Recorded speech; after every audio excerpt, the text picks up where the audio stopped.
Festival LGBT Laut Mati versus Vatikan. Shalom, saya Monique Rakers dari YouTube Fakta Israel. Saudara, hari ini Fakta Israel ingin membahas tentang festival LGBT di Laut Mati Israel.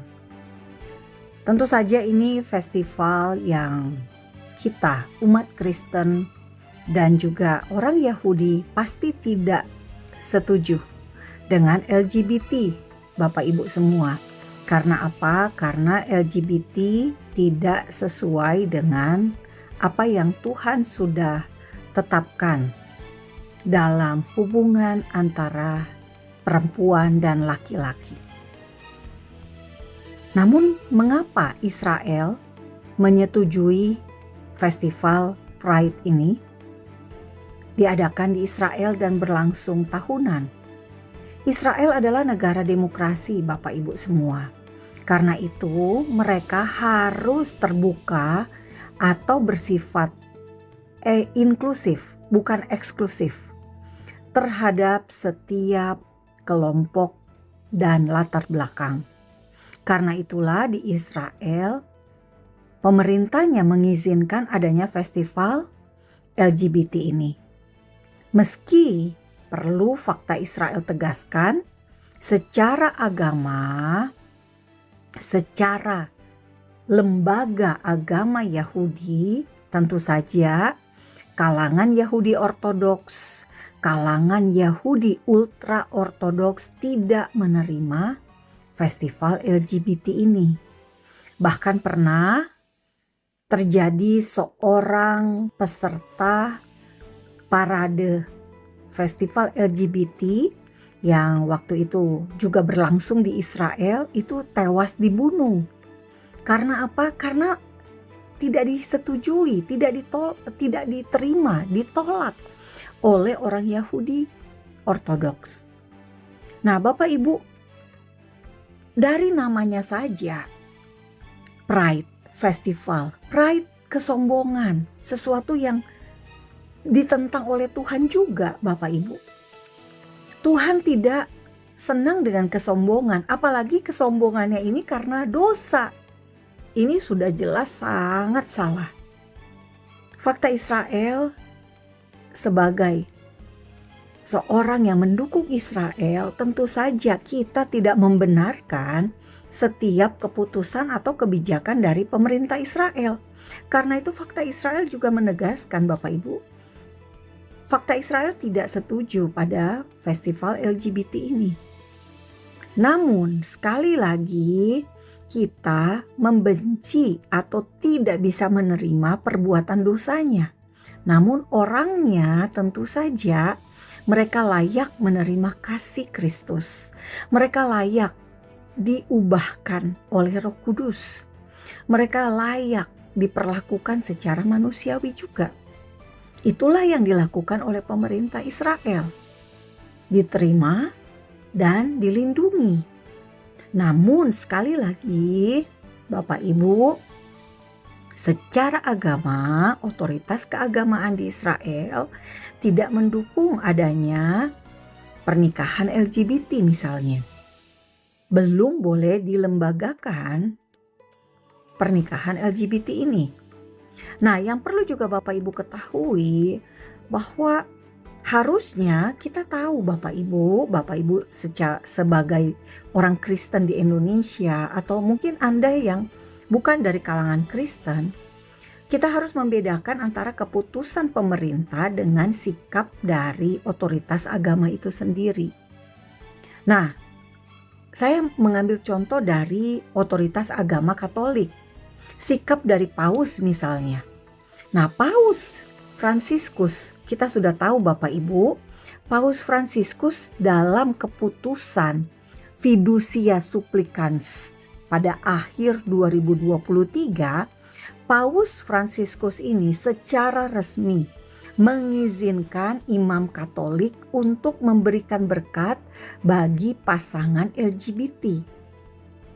Nah, pasangan LGBT ini meski boleh diberikan berkat tapi bukan dalam pernikahan. Bukan berarti Katolik melegitimasi pernikahan sesama jenis. Namun mereka, para imam Katolik, boleh memberikan berkat bagi pasangan LGBT atau pasangan sejenis yang datang kepada imam Katolik untuk minta berkat. Gitu ya. Artinya apa? Artinya Katolik saja secara agama membolehkan loh memberikan berkat kepada pasangan LGBT. Nah, kita lihat contohnya yang dilakukan oleh penerus kepausan yang saat ini, yakni Paus Leo. Paus Leo, Bapak Ibu semua, menurut saya mengambil dari berita National Catholic Reporter.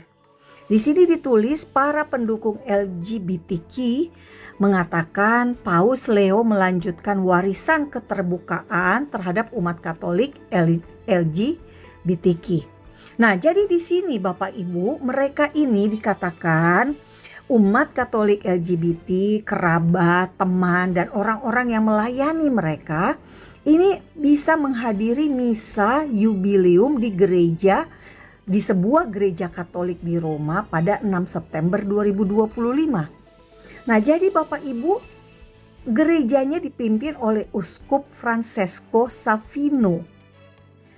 Jadi mereka menerima dan mengadakan misa untuk kalangan LGBT.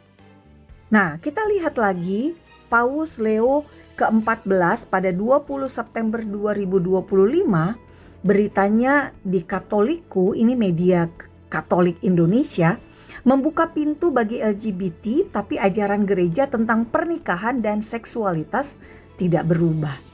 Nah, jadi Bapak Ibu, saya mendapat banyak pertanyaan tentang festival Pride di Laut Mati Israel. Nah, sebelum kita mengecam pemerintah Israel, kita lihat dulu gitu ya, bahwa Vatikan pun sangat luwes terhadap LGBT. Ya Bapak Ibu, jadi tolong kita jangan terprovokasi oleh orang-orang yang senang memang mencari-cari kesalahan Israel dan berusaha menjatuhkan pemerintah Israel. Sekali lagi, fakta Israel mendukung Israel tetapi juga mengkritik pelaksanaan festival LGBTQ ini. Mengapa fakta Israel mengkritik? Karena kita patokannya adalah Alkitab, Bapak Ibu. Israel punya perjanjian dengan Tuhan.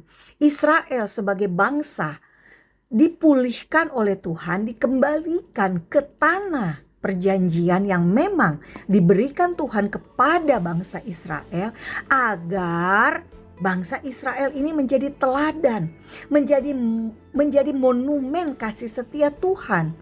Bangsa Israel ini dipilih untuk mendatangkan juru selamat. Bangsa Israel ini idealnya Tuhan mau memakai bangsa Israel menjadi berkat bagi bumi. Itulah destiny mereka. Karena itu kita Bapak Ibu harus mendoakan agar pemerintah Israel menjadi pemerintah yang takut Tuhan. Doakan pemilu Israel pada September 2026 ini agar partai-partai Yahudi ultra ortodoks, partai Yahudi ortodoks yang menang kursi pemilu, sehingga kebijakan-kebijakan yang lahir dari parlemen Israel Knesset adalah kebijakan yang takut Tuhan. Kita harus Bapak Ibu mendoakan mereka. Karena apa? Israel adalah biji matanya Tuhan. Sehingga adalah peranan kita juga untuk menopang mereka dalam doa. Terima kasih atas komentar dan dukungan Bapak Ibu semua untuk pelayanan edukasi YouTube Fakta Israel. Saat ini kami hanya ada di YouTube, karena itu pastikan Anda subscribe YouTube Fakta Israel. Am Yisrael Hai, bangsa Israel hidup, damai hanya bisa terwujud jika ada kebenaran. Saya Monique Rakers. Salam damai dari Fakta Israel.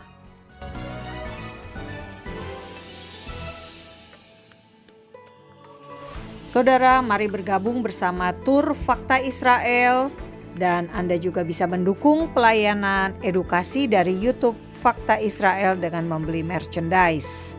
Terima kasih. Saudara, Anda juga bisa terlibat mengedukasi bangsa ini melawan kebencian dengan mengundang Fakta Israel ke kota Anda dengan menghubungi nomor telepon 0811 160 164.